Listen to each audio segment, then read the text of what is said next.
Hey, Ricky. How would you assess your body of work out there today? Good solid start. A lot of good stuff. I'm happy with how I drove it for the most part. That's a big key around here. If you don't get the ball in play, then it's going to be a long day or a long week out there. So hopefully we can continue to drive it similar to how we did today. Tighten up some of the iron shots, but other than that, yeah, good solid start. And I thought anything under par today in the wind was a good round of golf. What do you remember about winning here in college? I had one really good round and two solid rounds. I shot 70, 63, 70. Honestly, I don't remember the tournament a whole lot other than my scores and the one day that I played a nice round of golf. But I've always really liked this place. It's you can see it's stood the test of time. It's a great track. It's got a lot of good variety, a lot of options. You don't have to hit driver all over, but you're rewarded if you do hit driver and get it in the fairway. It's got a lot of defense to it, because even when it's soft like this, it's not like you're seeing guys tear it up. Tomorrow, there'll be some chances with a little less wind, but we'll see. You have to drive it well to have a chance here. When's the last time, have you been here since your college win? I haven't. Yeah, 07 would have been the last time I was here. Were there any holes you particularly remembered, or what was kind of your remembrance of the property before, like as you got here this week? I didn't remember it too well. So it was nice to get out and play 9 on Tuesday and Wednesday and kind of get reacquainted. But it was I think the golf course is pretty much right in front of you. It tells you what you can, and, what you have to do depending on what you're, choosing to hit off the tee. The greens are, there's a lot of slope, but fairly simple. You know where, the uphill putt is, or where you don't want to hit it, or where you don't want to miss it on the greens. So it's just a tough place, but it tells you what you need to do. And in general, the sense of these playoffs and making the Tour Championship, which you're secure for that as a goal, where does that kind of fit in goals for the year when you start the year? Going into the year, one of my main goals was to be at East Lake.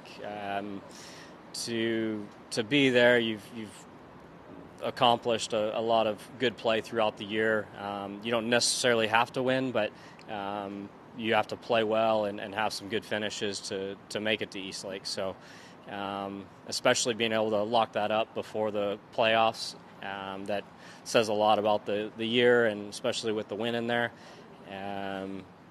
Or you could do it the other way, and Lucas Glover style, and win and get in, and then win again and lock it up that way. So it's been impressive and fun to watch him the last couple of weeks. I was actually about to ask about that. Why do you think his story has resonated so much? Because, with you guys and with fans in general, it's really kind of caught on.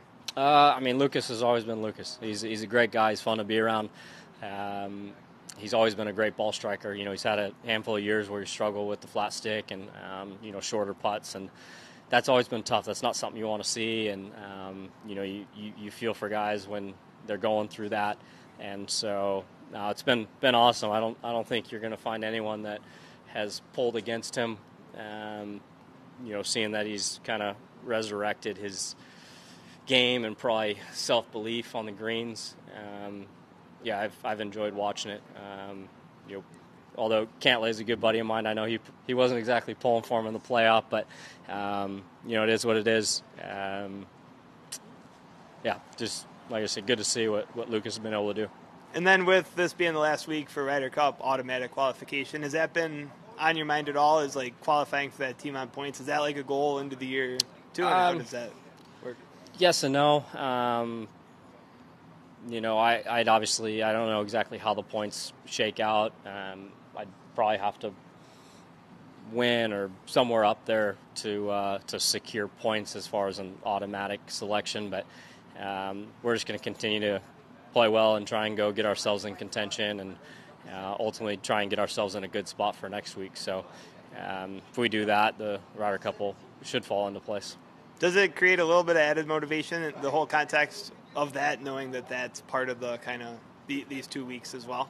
It does, but also, if I don't play well enough to make it on points, Zach's got a lot of really good players to choose from. If he doesn't pick me, there's no hard feelings. It's up to him and what they think's best for the team. I've been a part of a number of team events. It's obviously something that I want to be a part of. They're some of the best weeks in your career, so I'd love to have that opportunity to be there and be on that team. But we'll see what we can do this week, and then leave it up to Zach and the assistant captains to figure out the rest. Awesome. Yep. Thanks, Rickie. Thanks, Rickie.